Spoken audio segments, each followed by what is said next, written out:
Hey, what's up, folks? It's your boy Poke Trainer Tyson here at the Poke Trainer Hub again, back with some new card reveals from the next Japanese set Battle Partners. For those who don't know, this is going to be our rotation set. So Japan is rotating when this comes out for them. I believe it's January 24th, and for us, we will not get it until mid-March. So early April, we'll rotate. It'll actually not be legal for EUIC, but it will be legal for Atlanta, which is the next event after. So let's get started. The first one I wanted to talk about, and we might do separate videos because we've had quite a few card reveals, but the first one I want to talk about is the Hops Pokemon that just came out. So we're on Poke Beach looking at the article. It is December 27th, so 2 days after Christmas. Hope everybody had a Merry Christmas and Happy Holidays for those who celebrate anything in December. Yeah, let's go ahead and get into it. So we've got a new line for Masquerada. For my Masquerada lovers, unfortunately, they're still not good. We'll skip over the Sprigatito, we'll skip over the Florigato, moving straight to the Masquerada. Excuse me. So the ability is Showtime. Once during your turn, you may use this ability. If this Pokemon is on the bench, switch it with one of your active Pokemon. So you've got something that you can kind of move a damaged Pokemon out of the active with, and then you can do 180 to a Pokemon EX for two colorless. There's better ways to do 180 to Pokemon EX. Um, yeah, this is still not great, but if you wanted to play Masquerada deck, you do have a decent one prize Masquerada to play now that you didn't have before. Moving on to the first of the owner's Pokemon on the list, we've got Iono's Voltorb and Iono's Electrode. So these are super interesting to me because I think the Voltorb is a better single prize attacker than the Electrode. So Voltorb, 70 HP, so you can Buddy Buddy Pop him for this. It has, for double colorless, you can use Chain Attack.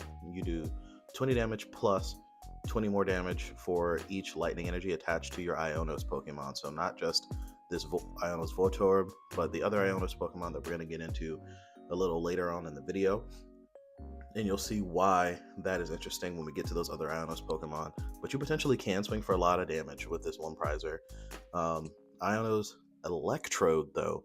The first attack is a pretty nice gimmick attack. It's pretty cool. It's pretty cute, but it's on a coin flip, which we hate. So Heart Pounding Bomb says this Pokemon does 100 damage to itself. Flip a coin. If heads, your opponent's active is knocked out. This could work really well for you. You could give one to take two, or you could give one just to give one. And it's not something like the Magneton from Surging Sparks, where you get something guaranteed, or the Dusclops, Dusknoir, where you do something guaranteed. This is if your coin flip decides to be nice to you, you get to knock out your opponent's active Pokemon. So I'm not certain on this one, but I do think the Voltorb has some interesting uses as just a one prize, or potentially that's easy to search for Buddy Buddy Poffin in an Iono deck. Iono's Kilowattrel. This is one that got revealed before this. This got revealed at the Champions League, but they revealed this very nice art rare. So that's why we got re-revealed. We'll talk about this one when we talk about the rest of the Iono's Pokemon. So we've got a new Mamoswine line. We'll skip we'll look at the Swinub. Swinub has Call for Family, so that's the thing that's worth talking about with the Swinub. Call for Family is always pretty decent. 70 HP is good. So if you bench two, your opponent can't kill one and do damage with something like Dragapult. If they had 60 HP or 50 HP, it would be not good. Also, this is great because you can Buddy Buddy Poffin for it. If we remember when Torterra EX came out, they did the Turtwig dirty by giving it 80 HP, so you can't Buddy Buddy Poffin for it. So I'm glad they didn't do this to another one of the big Pokemon. Moving to Mamoswine EX, so 340 HP. 340 is the max number of HP that we've ever seen in the TCG naturally on a Pokemon. Makes sense for Mamoswine. If you remember, we had the same HP on like Eternatus. Eternatus had 340 HP just natively on it. But first attack says Mammoth Carry, or excuse me, the ability Mammoth Carry. Once during your turn, you may search your deck for a Pokemon, reveal it, put it into your hand, then shuffle your deck. This is great. It gives you a free ball search on the ability, as long as the ability is not turned off for some reason. We don't know if we're getting another ability lock card anytime soon. I'm sure that we will, but and of course we have some ability locks like Klefki, like Iron Thorns, that will shut this off. But I'm thinking in the vein of like Path to the Peak, that would just blanket shut off all stage 2 abilities as a stadium or something like that. The attack for double fighting does 180 plus 40 more damage for each stage 2 you have on your bench. The first stage 2 that comes to mind, I was watching the LDF video a little earlier, and he did bring up Pidgeot. Of course, Pidgeot, if you're already playing Rare Candies, if you're already in a stage 2 deck, you might even be playing Grand Tree in this deck. Then Pidgeot's a no-brainer. You might also be playing something like a Garchomp EX in this deck. Let me go ahead and pull Garchomp EX up. I was trying to think of decent stage 2s that work with Fighting Energy. So Garchomp is a stage 2 that you can have in this deck. You can do 160, accelerate some energy. And then the second attack, we won't have Manaphy in the format when this happens. We don't know if we're getting a bench barrier Pokemon in this set, but in English, we had last time we rotated out a bench barrier Pokemon. This is way back when we got rid of bench barrier Mew from the Sun and Moon era. We had a period of time without a bench barrier Pokemon in English. So you might be able to get some cheeky games in with Sonic Dive, doing 120 to something on your opponent's bench, one of the support Pokemon. Now on to what I'm super excited about. And when I saw Hub's Pokemon, it gave me a little bit of hope. One, because it's an archetype that we've already seen before. If you remember Buzz Lycanroc, this is essentially the same archetype as that from Sun and Moon. And then also, it kind of made me think we're heading back to somewhat of a two-shot format. You can easily one-shot things with Hops, Zash, and EX when we get into all the damage modifiers, but I don't think that you will be one-shotting things a lot of the time because you need all the damage modifiers to one-shot something like a Charizard. So I think we're headed back to more of that two-shot space. But Hops, Zash, and EX has 230 HP. It's a basic, so you can just put it into play. It has the first attack Close Cleave. You do 30 damage and then 31 of your opponent's bench Pokemon. Again, like we said, we will not have a bench barrier Pokemon, presumably, from what we know now. So you could do some good damage setup with that. And I guess, okay, let me address. We do have a bench barrier Pokemon in Rapska, but Rapska is a stage 1, and I don't know if folks, at least early in the format, are going to be willing to set up a stage 1 when they're already trying to do all this other evolving potentially. So we could get in there with Close Cleave. The second attack for 3 metal and a colorless, it does 240. It's called Brave Slash, and you can't use the attack during next turn. This is not something like Gouging Fire where it has to leave, where it says you can't do it until you leave the active. So what this means is you can leave your Zacian in the active for a turn, let it take a hit after you use Brave Slash, and then you can use it on the turn after you wait. You also have the option here with just to switch out, switch back in. Now, all of Hop's Pokemon have a pretty hefty retreat cost from what I saw, so it may be hard enough to do that since we're rotating a bunch of switch cards, like we're rotating switch card out, which would be very good with this card just to heal 30, but we will only have, I believe the only switch that we will have as an item card is actual switch, and it's been a long time since we have had that happen. We don't have Escape Rope anymore, and we will not have switch card anymore. Next, we have Hop's Snorlax. So Hop's Snorlax is the first of these damage modifiers. So colorless, basic, 150 HP, has the ability Big Belly. What Big Belly says is the attack of your Hop's Pokemon do 30 more damage to your opponent's active Pokemon before applying weakness and resistance, and the ability does not stack. So the before applying ability and resistance really matters, because say your opponent's Pokemon is weak to metal, right? So you'd already be hitting them for 480 with Brave Slash, which will already knock it out, right? But what this also means is that now you'll be doing 60 with the first attack, but plus this, you are adding 30 to this, so you'd be doing 120 with the first attack. So that if something is weak to you, you'd be able to take out something smaller like a setup Pokemon that's weak to you for your opponent's bench. It also starts the build up for you to be able to hit, I think the max is 330 with Brave Slash to take a knockout on something like a Charizard.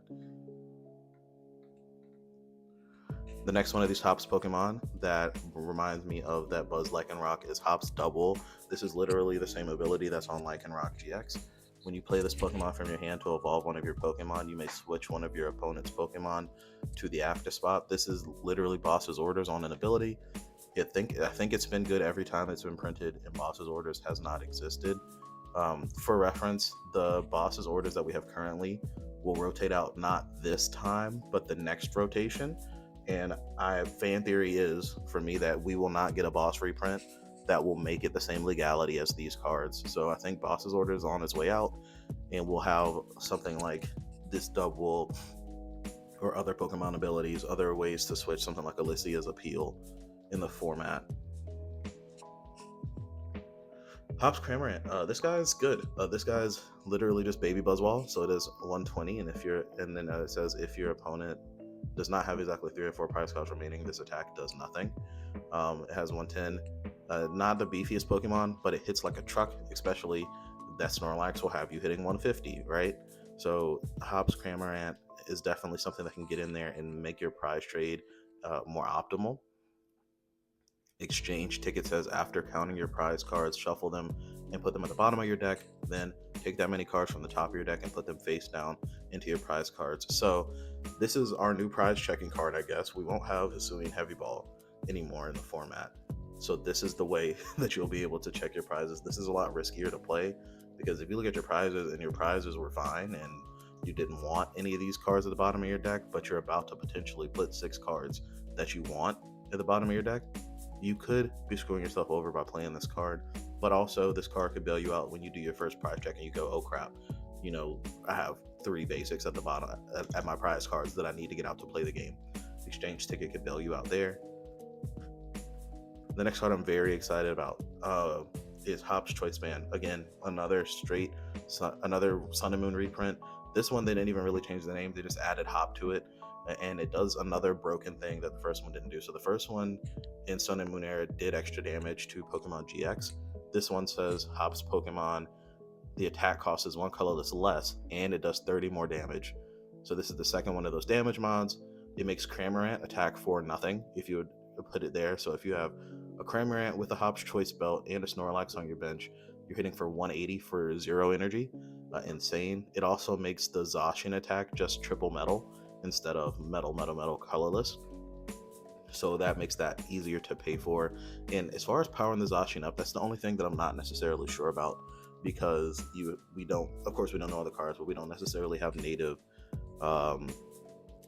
we don't have something like an Ends PP up or a Metal Saucer anymore, or we don't have some dedicated energy acceleration. So you're potentially attaching from hand to this. My initial thought, and this is very rough brainstorming, that's probably not optimal, is you attach a turn, the next turn you play a Crispin, and you play like a secondary energy in here because the rest of your attacks are colorless.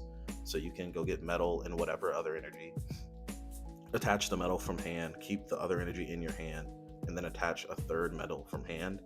So that's how you could do it in one turn, if that makes sense. So attach metal the first turn, second turn go Crispin, put the metal on, put the second energy in your hand, and then maybe play something like Earthen Vessel in the deck to go get the third metal to attach. But we'll see. Of course, we still don't have all the cards. But Hops Choice Band, kind of a busted card, and that's giving you plus 60 if you got the Snorlax. Brock's Training says choose one, search your deck for up to 2 basic Pokemon, reveal them, put them into your hand, or search for your deck for an evolution card, reveal it, put it into your hand. As far as getting the basic Pokemon out, this can be good. This, we don't currently have, well, I guess we have Nest Ball, but Nest Ball puts stuff onto your bench. There are some abilities in this game that you cannot use directly from your, like going from deck to bench. They have to come from your hand, so this could be good for that. Of course, something like Lumineon, which is the main example of that, does rotate, but we might get something new, so this is decent for that. As far as getting evolution Pokemon, Jacques may be a better card for that because you get to go get 2, but we'll have to wait and see if there's any basic Pokemon that we care enough to get this out with. And then last card that we have is Hotswick. This is the opening town from Sword and Shield. It's kind of weird to have a very obvious Sword and Shield card in the Scarlet Violet era, but it makes sense because it's Hops Pokemon. This is how you do your plus 90. So the stadium literally just says Hops Pokemon, both yours and your opponents, do 30 more damage. to the opponent's active Pokemon. So you do plus 30 with Potswick, plus 30 with Hop's Choice Band, plus 30 with Snorlax, and now you're hitting for your 330. Now you're hitting for 210. So you can use Cramorant for 0 energy to knock out something like an Ogerpon, right? Which is insane to me. Um, but yeah, the Hops Pokemon is to me one of the most obvious engines that will be its own deck. Like I've seen people theorize with Iona's Pokemon and other decks. I guess in Pokemon is probably their own decks too, but even some of them have other uses in other decks, like the Instar Manitan is essentially Radiant Greninja on an attack you can use in other decks. Hops Pokemon are just, they seem like it's just going to be a hop deck. How quick can we hit hard with this Zacian? How quick can we cheat damage with this Cramorant for no energy? Uh, yeah, I'm very excited to play this. This makes me feel like Pokemon has listened and said, hey, what era of the game do people love that is modern enough for us to do? Like, of course, the game's not going to go back to 2010. They're not, printing the new RSPK format. But Pokemon said, people love the Sun and Moon era. People love that kind of some lot-esque era. What if we do some stuff like that? And I'm here for it. I'm very excited. So that's the review of the new Pokemon revealed. Most of the Hops Pokemon. I'm going to post another video about the Ionos and Ents Pokemon we've seen. Another thing I've noticed is that we have Hops Pokemon, Ionos Pokemon, and Ents Pokemon, but we haven't talked much about the Lilies Pokemon. I guess we have some of the Lilies Pokemon, but not much. And there's also Marnie's Pokemon that are come out in Japan, but we haven't talked about them at all since Worlds, since they released the Marnie's Grimmsnarl card.